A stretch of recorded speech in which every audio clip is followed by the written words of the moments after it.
করো কি না সরো হ্যাঁ চুপ করো মা ওরে মা মামা কইতাইছি এটা রাগের মাথায় আমি শাসন করছি তোরা আরো বড় কিছু করা উচিত কিন্তু এখন আমি বুঝে গেছি যে তোরে আসলে আমি লাইন আনতে পারবো না তুই যেহেতু ওই বেটার হয়ে গেছস যা তোরে আমি ছেড়ে দিলাম সে যদি তোরে নিয়ে ভালো থাকে তুই যদি তার কাছে ভালো থাকস তুই ভালো থাক যা তোরে আমি ছেড়ে দিলাম যা যা যা তবে একটা কথা মনে রাখিস বিবাহিত নারী ঘরে যারা পাইতে চায় সাময়িক সময়ের জন্য বিয়ের জন্য না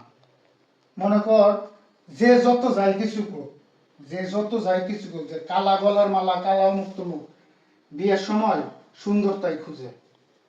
যা। আর দাঁড়াদাঁড়ি নাই তুই যা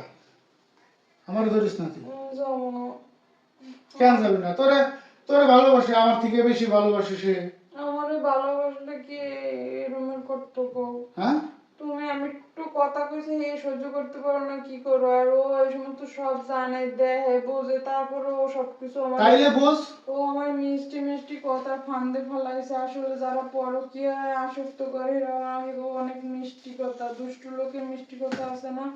আর এইটাই আমার বোঝা উচিত ছিল যে একটা ঘরের মানে স্ত্রী ও সুখের সংসার হেডের ভিতরে মানে শুয়ে ঢুকে ফালা একটা কথা আছে না যে আমারে তোমারে খারাপ বানায় মিষ্টি মিষ্টি কথা কই আমার এইখান থেকে বাইর করে এটাই আমার বোঝা উচিত ছিল মানুষটা ভালো না আমার ভুল হয়ে গেছে আসলে এমন এমন মিষ্টি কথা কইছে আমি মায়া বলে পড়ে গেছিলাম এটা আসলে ওই মিষ্টি কথাই এটা আসলে ফলাফল ভালো হবে না বুঝতে পারছস স্বামী স্বামী আমার না আমার ভুল হয়ে গেছে আমি আর জীবনে তো যাই হোক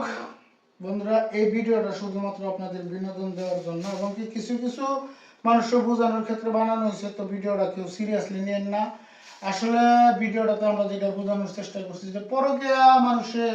যে কতটুকু নিচে নামাইতে পারে যে একটা সুখের সংসার সে ধ্বংস করে দেয় নিমিশে একটা পরপুরুষের কথায় পরকীয়া কিন্তু ওই প্রকার মতো ওই প্রকার মতো তো যাই হোক সর্বশেষে একটা কথাই বলবো সবাই পরকীয়া থেকে বিরত থাকবেন কারণ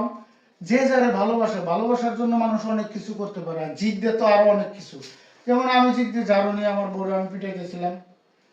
এর থেকে বেশি কিছু নিতে পারতাম একটা দুর্ঘটনা হইতে পারতো